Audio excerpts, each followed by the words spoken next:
numbers correlated with each of the different paragraphs. Yeah. So these numbers are important because on the next page, if you flip your paper, if you can flip your paper, there's a focus on vocabulary. Now you may think that the vocabulary is very easy, but you'll notice right next to the end of the statement there's a number. That means that this vocabulary word can be found in the paragraph number that correlates with the vocabulary. So we remember from class that sometimes words can have different meanings depending on how they're used in context. So this is testing whether or not you can get the correct meaning based on the context. Some of them could be applied to the word. So there could be two answers for the word, but you have to find the one that fits.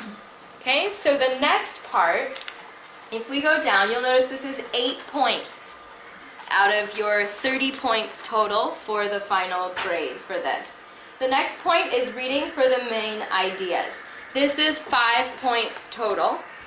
So you're just basically writing answers to these questions. You should write in complete sentences.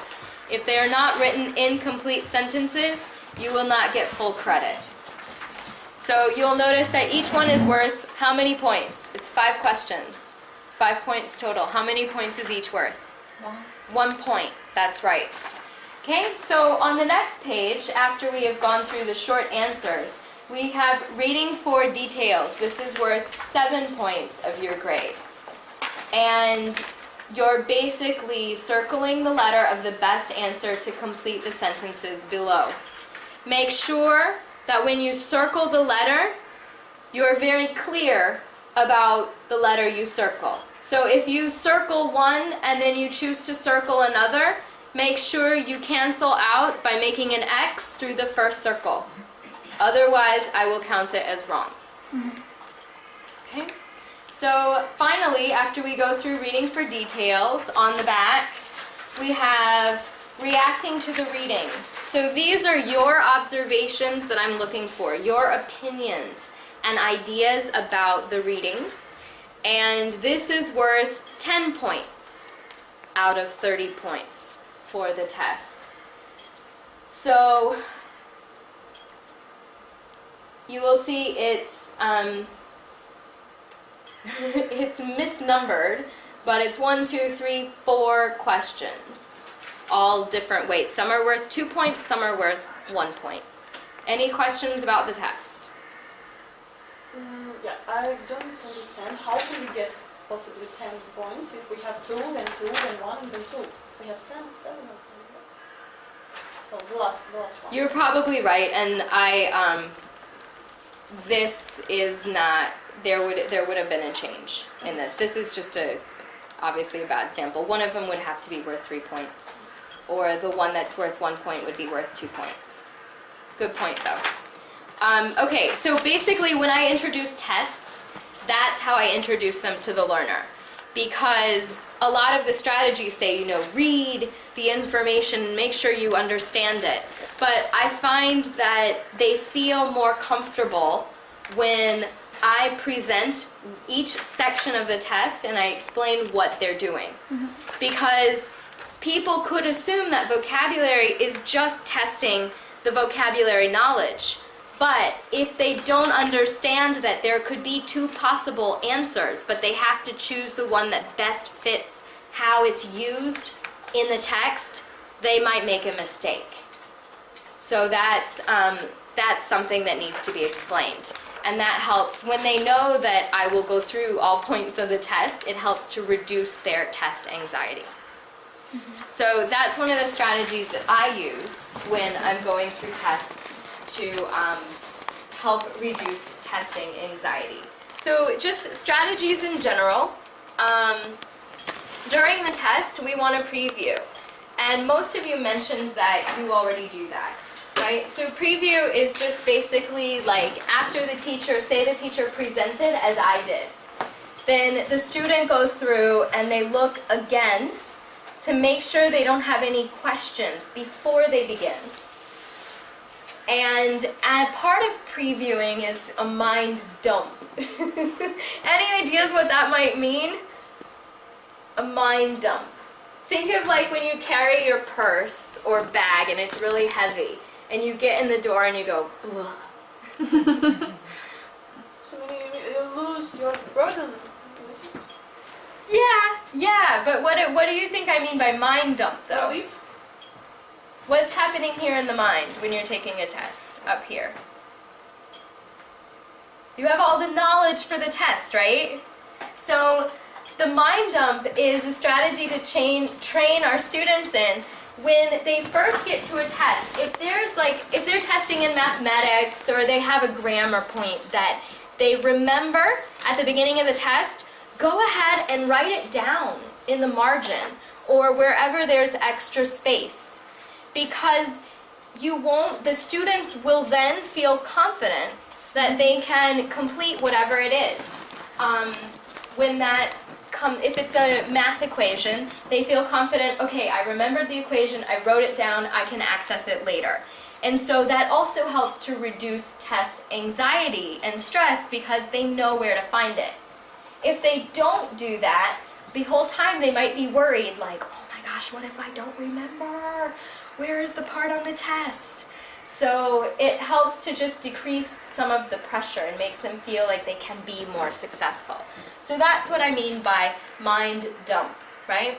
So the next thing is to train students to look at a test and think about how much time each section is going to take. And with time calculations, you also want to consider what are the questions that have the most weight.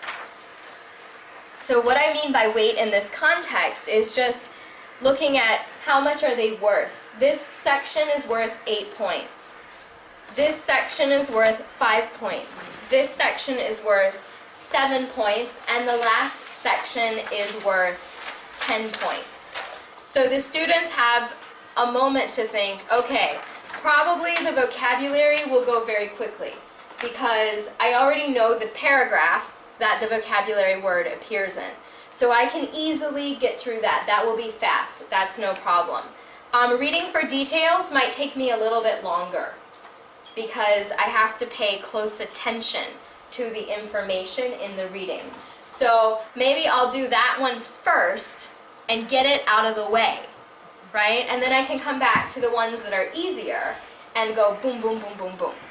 And opinions, while this is worth a lot, normally they're fairly easy if you have a decent understanding of the text. So I might also save these for last. Or maybe not save them for last. I would probably save the vocabulary or the easier ones for last and do these after the first or second reading. Because if all else fails and the teacher says, time's up, I can go circle, circle, circle, circle, circle, and have a 25% chance of getting it right.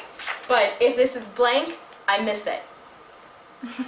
Right? So those are strategies that students ought to be thinking of. Reading the directions carefully. So I don't know if this happens as much in your classrooms, but this I learned the hard way actually in grad school.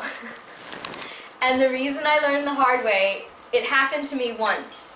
And the teacher was very kind and said, oh, I see, you didn't clearly read the directions, but you understand what we were supposed to be doing, so I will give you credit for some of the questions that you missed. Basically, it was a literature test, and the directions said, choose 4 of these quotes from literature that we've studied and write an interpretation of their meaning and how they impacted other literature. I didn't read carefully, so I answered all of them.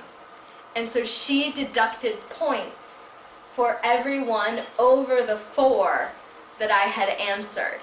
But then I went to her office and I was like, I'm really sorry. I understand now what I did and I will pay better attention to the directions. And then she just corrected it and it was fine. But in graduate school, Same sort of thing happened because I didn't learn about reading directions yet. But this time the teacher was like, well, gotta learn to read. So I ended up getting a not very nice grade on an important test because I didn't read the directions. I basically thought, looking at it, okay, normally this is what happens. I have to fill in all of these. I didn't stop and read and only fill in what they specifically said. So your tests may not be like that here, but they're like that in the US, where sometimes there will be different ways of using the same items that you've seen before in practice. And you have to pay very close attention to the directions. Because if I had paid attention, I would have gotten a good grade on that test in graduate school. So that was very disappointing. So for students, always read the directions. Answer the easy questions first. We just more or less discussed that. Part of answering easy questions first, so for example, these, since they're opinion, they're pretty easy, right? You can come up with an opinion. It's about you. It's not necessarily about showing that you know everything about the reading. It's not the detailed reading parts that are later, reading for details. So the reason they say answer the easy questions first and to train our students to do that is because they feel a sense of confidence and self-confidence growing. And so they're not as concerned in later parts when they come across more difficult questions because they know that they did well, at least on some of the tests. And so they feel, like I said, a sense of self-confidence. And so they're more likely to do well on the harder questions as well because they're like, yes, I'm okay with the other ones, let me take a risk with these. Go back to the difficult questions. So if they don't know it, skip it, move on, maintain time. Because the more that you can answer, the better, instead of just worrying and getting stuck on one. Ask for explanations. I'm always monitoring when I'm doing testing with students and walking around, and if they have any questions at all about the test, we discuss them. So these are not, you would think that this would come naturally to students. It does not. You have to train them in it. And so sometimes I do, like I did to you today, where I'm like, here's the test, take it. So what went well, what didn't go well, what do you wish you had done? And then we can talk about these strategies together as a group so that they get better and better at reducing their anxiety before the test because they know what to expect. Answer from the instructor's point of view. So that means when you have short answers, like questions, put yourself in the shoes of the instructor and answer from their point of view. What you think they would want you to say. Does that make sense? So I had a teacher in psychology at university, and she actually taught cross-cultural psychology. And she was very opinionated. And if you followed her opinion, you were okay. If you did not, if you deviated, then maybe you could squeak by if you had a strong enough explanation for your deviation from her opinion. But, well, actually not but. So what this trained me to do was make sure that I wrote the question in a way that she wanted to read it. So that's what I mean by answer from the instructor's point of view. So some people would disagree with us. Some people would say, but it's your voice, it's your whatever. But I think when you're doing like ESL kind of stuff, stick with what you know. Like if it's something that the book would have come up with or something that the instructor would have come up with, stick with that. This is not the time to like be the next Einstein. Okay, use margins to explain, it should be either margins or the margin to explain your answers. So for example, in this part of the test, it has your opinion, right? Mm-hmm. So if you were to answer something in the lines that you thought maybe wasn't as clear as it could be, just write on the side, this is the margin, write on the side more information about your answer until you feel like you've explained it in more than one way so that it is as clear as possible. So that has made a big difference in some of my students' grades, right? So sometimes they write something that could mean 3 different things. And I will give them maybe a little bit of credit, but I won't give them full credit for the question if I'm not sure what they meant. Because I'm not going to assume that they meant what they should have meant if the answer is not easy to read. Does that make sense? So if I had an answer that could be interpreted in 2 different ways, I'm not going to give them the benefit of the doubt because I don't know for a fact that they knew that I could interpret it this way. So it's better as a student to make sure that you say it in 2 different ways, because if they said it that way, then they explained what they meant in the margin, I would say, yes, they got it, perfect, great. But if they don't continue and explain something that it may be a little confusing or maybe vague, then how does the instructor know what you really meant? Some of you may be nice. Some of you may give them the benefit of the doubt. I do not. I'm not a nice person. Okay. Circle keywords in difficult questions. So just making sure, actually a friend of mine taught me this in language learning itself. She was really good at Chinese. And I was just like, Robin, how come you're so good at learning Chinese? It's just like blah, blah, blah, blah, blah, blah to me. Like, I don't get it, you know? And she's like, you know what? I don't understand the whole sentence either. I just listen for the key words. And then I answer what I think they're asking. And I was like, oh, revolution, okay, I will try that as well. So it's sort of the same thing in tests. You know, if the student doesn't know entirely what it means, if they just follow the key words and they make a guess, it's better than writing nothing at all. So when they circle the key words, it is helpful for them to kind of think about, all right, this is important, let me try to answer what I think this question is asking if they don't understand all the elements of the question itself, right? It also helps you as a teacher to see, did they get the key words? You know, do they get all the vocabulary of the key words? So it's also an assessment tool for us as well. And so review, the last one is for them to just go through, because oftentimes students are like, oh, it's finished, take it, get rid of it. I never want to see this test again, right? But the idea is to review just to make sure. Some people say, oh no, don't do that because you might change your answers and you probably had the right one in the beginning. But most of the time I've noticed that my students that review their answers, they do make accurate corrections, and or they realize they had misread originally. And so they go back and they make the changes that they need to make. And sometimes it's the difference between an A grade and a C grade. Imagine if you had misread an entire section. Yeah, that's a big, that would be 7 out of 30 points. That's a big difference in the grade that you would have achieved.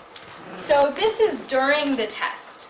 These are all of the different strategies that we can teach our students to help them be more effective test taking. And this presentation in general is just talking about different strategies. Some of them will be recycled, but that's okay. I hope you bear with me. All right.